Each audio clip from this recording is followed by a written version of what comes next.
Alright guys, here's part 7. I'm still showing my Harley books. I'm trying to point out if there's signatures on them. These are all first prints, so these Harleys you're seeing are first prints. Okay. Biggie's Comics asked me, with the size of my collection, would I consider opening a store? Hell no, my friend. I can hardly even sell a comic on eBay. It's even hard for me to do trades because I love my books, man. I love every single one of them, even my doubles, triples, quadruples. So, I mean, you probably could open a small store, but no, I can't. I wouldn't do it. And have I thought about what to do in the future with my collection? This question was asked on We Love Comics live broadcast, and I think it would be kind of cool, to go out Viking style with my collection if my wife doesn't want it. If my wife and daughter don't want my collection, because once I'm gone, I mean, I don't have a son, so there's no one really to pass it to but them two. If they don't want it, I want them to send me out Viking style. Just stack all my long boxes, short boxes together, gas them down, put me on top, put my Hulk 181, in my crossed arms, and just light me up, dude, and let me go out that way. So, comic fan, is there a title, publisher, and or character that I do not care for?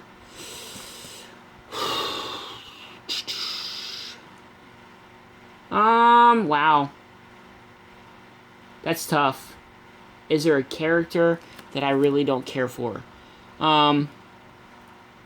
Even though I have a lot of his comics, I'm really not a big fan of Superman.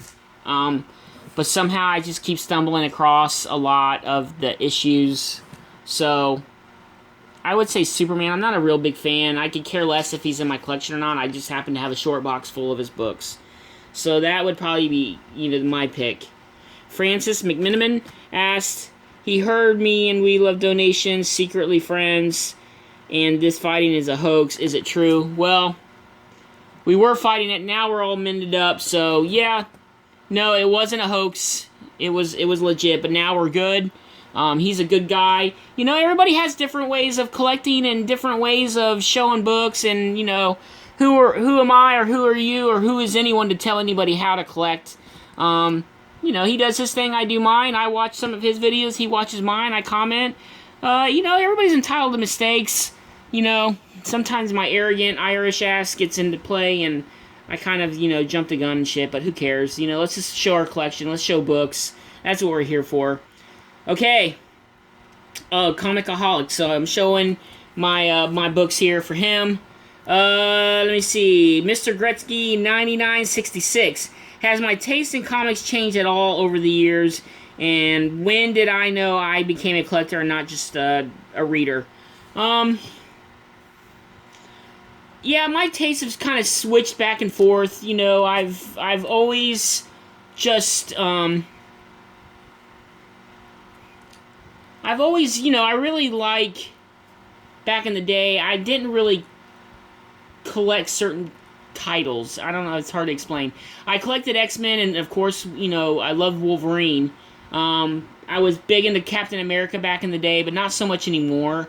And I was more into, older books, then I got into modern books. Now I'm kind of back into, trying to pick up back issues and completing runs. So I say I've kind of evolved a little bit. I'm more geared towards completing runs now than ever before. And when did I become... my first comic. I became a reader and collector in the same day. I was hooked on Captain America 207, man, and that was it. My collecting, and I've never really gotten rid of any books. Okay, Marvel Lacrosse. Which comic character do you identify with or have most in common with? God, I love Wolverine, man. So, he's short, I'm short. He's got a little bit of an attitude, I've got an attitude. And, yeah, man, I just relate to him because he's just one of them kind of guys, he doesn't give a shit. He's going to do what he's got to do, and that's just it. And that's kind of how I live life. But, yeah, there you go.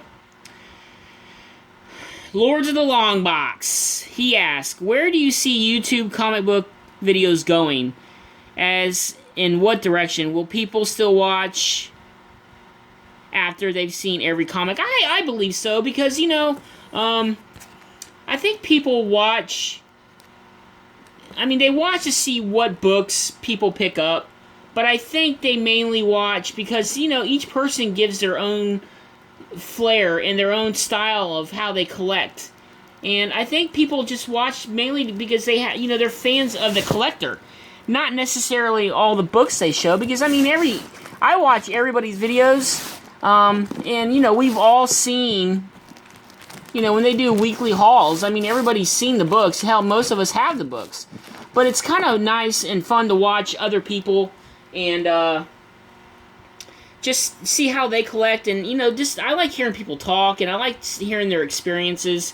So I believe people are always going to watch comic book videos, no matter what, if they've seen them, every comic ever. Because, there's a lot of damn comic books out there, and I don't think we're ever going to get to a point where we've seen every single comic. But yeah, I think people, I think people will always watch comic book videos. I will. I love watching everybody's videos, even though, you can, how many times can you see a comic book room tour? But I love watching every single one of them, and hell, I watched a lot of them multiple times. Alright, guys, let's go with Mercy's Little Show. She's got quite a few questions here for me. In my opinion, what's the most underrated movie? Oh, let me see. I know The Crow gets a lot of love, but I believe that that movie should be more popular. The original Crow, not the sequels. The original. I know it's a cult classic, but I think that movie should have got a lot bigger. And if it was made today, the same style with the same actors, I think it'd be a lot bigger movie. Because I love The Crow, man. That movie's just phenomenal. What's my favorite flavor of Doritos? Oh, you gotta go ranch style. I go ranch style, and I make hamburger, and I chop up tomatoes and onions, and I put a little salsa, and I make like a taco salad with the ranch. You just can't go wrong with ranch. And the original. The original is good, too. Most underrated Image comic from the 90s. I would have to say Ripclaw. I've talked a lot about that book, and I've showed a lot. Kind of reminds me of Wolverine a little bit, but I think that's probably that one. And there's like a little mini-series called Hell Shock that I think is kind of underrated. That was I believe a 4 or 5 part mini-series, and it's I like horror, so it's along that line, the Constantine type comic like that, and I believe it's really underrated. And she asked, I see a lot of channels come and go. Why do I think most people close their channels? That's a good question. I believe a lot of people come on YouTube to think they're going to be the next PewDiePie. And I think that's what hurts people, because, sometimes I'll get discouraged when my sub count doesn't go up, even though I'm not here for the subs, but you want to see your channel get viewed. You want to see your channel kind of grow. And I think you have to stick with it for a while in order to see that.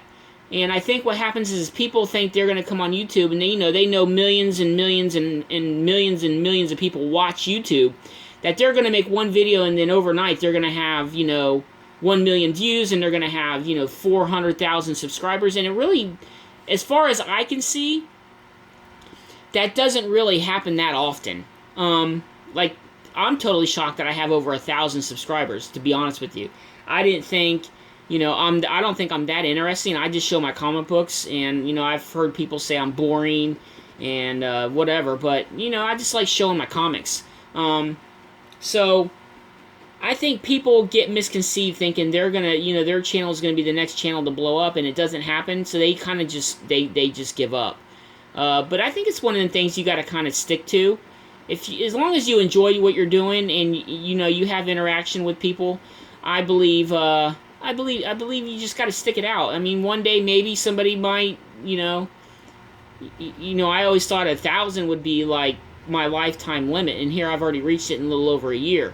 So I mean, I think people just think they get misconceived, that they think they're going to be the next big hit, and when it doesn't happen, they just end up quitting, because it's a lot of work. It's a lot of work to make videos. I don't edit my videos at all, ever. I don't edit. All I do is add my intro, and that's it, guys. It's off the cuff. It's me. I don't write a script. I don't do anything. I just put my camera up, and I just start making videos.